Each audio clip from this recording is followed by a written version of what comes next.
In my last video I discussed some of the Tolkien and Lord of the Rings stuff I own, and some of you guys were interested in seeing that, so I know it's not what we usually do on this channel, but I still have COVID just about, and I just took some cough syrup, so let's see what this video turns into.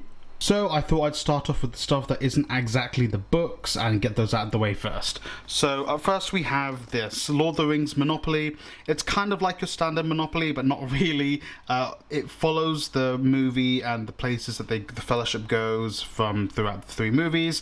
And also there's a couple of additional rules and stuff added to it. So like you can get the ring, which will give you extra powers during the game.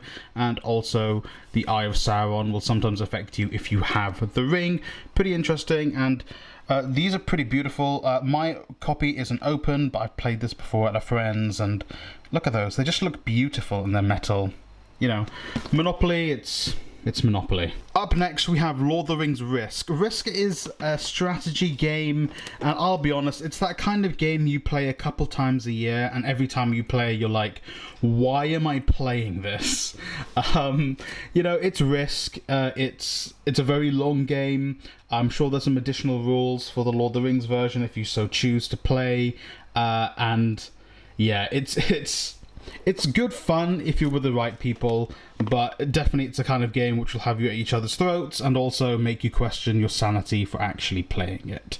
Last of the non-book things is my copy of the extended edition of the DVDs of the Lord of the Rings. So you got the Fellowship, the Two Towers, and the Return of the King. Yes, as you can see, it's very, very well worn. We've had this maybe for over a decade. It's now belonging with me, which is lovely. I don't mind having it in my place. It's amazing. We'll go through them at least once a year. I can't recommend these enough. I believe, I don't know if they fixed the Blu-rays. I know the Blu-ray extended versions they released were a bit janky. I think the new versions have been fixed, but if you want like a pure version that's not janky and it's the extended versions, I really recommend this if you can still get your hands on it. And you know, all the links to everything will be in the description down below. Not sure about the non-book stuff, but the books will definitely be in the description down below.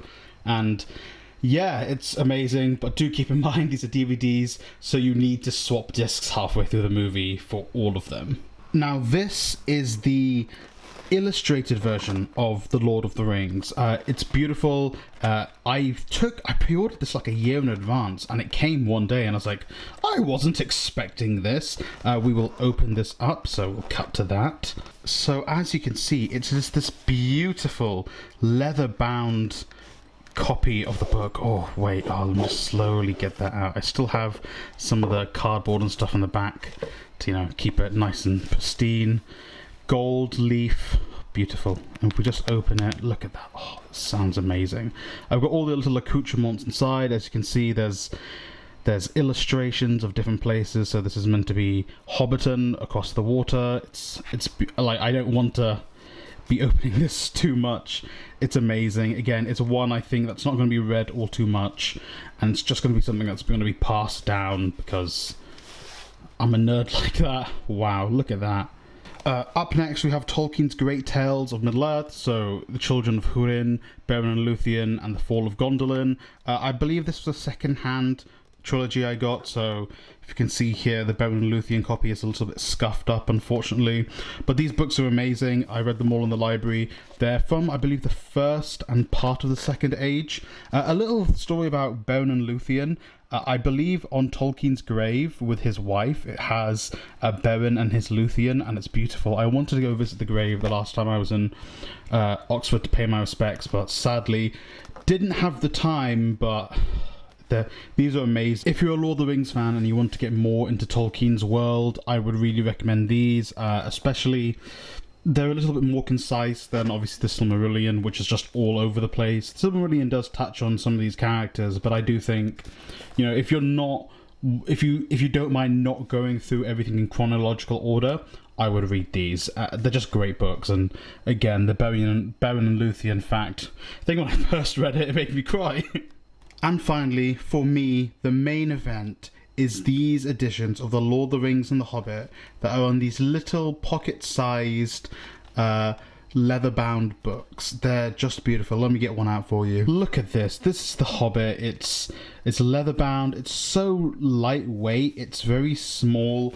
it would fit in your pocket. So maybe not like your jeans pocket or something, but you know, if it's the winter, you've got your winter coat on, it'll definitely fit inside one of those pockets. You're on the train, you're on the bus or something, you want to read a book, you just pull this out of your pocket. It's beautiful. It's so lightweight. The pages, I really like when books have this yellowish color. I can't remember the reason why books have yellow pages. I remember watching a video about it, but it's beautiful. There's also illustrations. Obviously, you always get a map of the Lord of the Rings, well, Middle-earth even.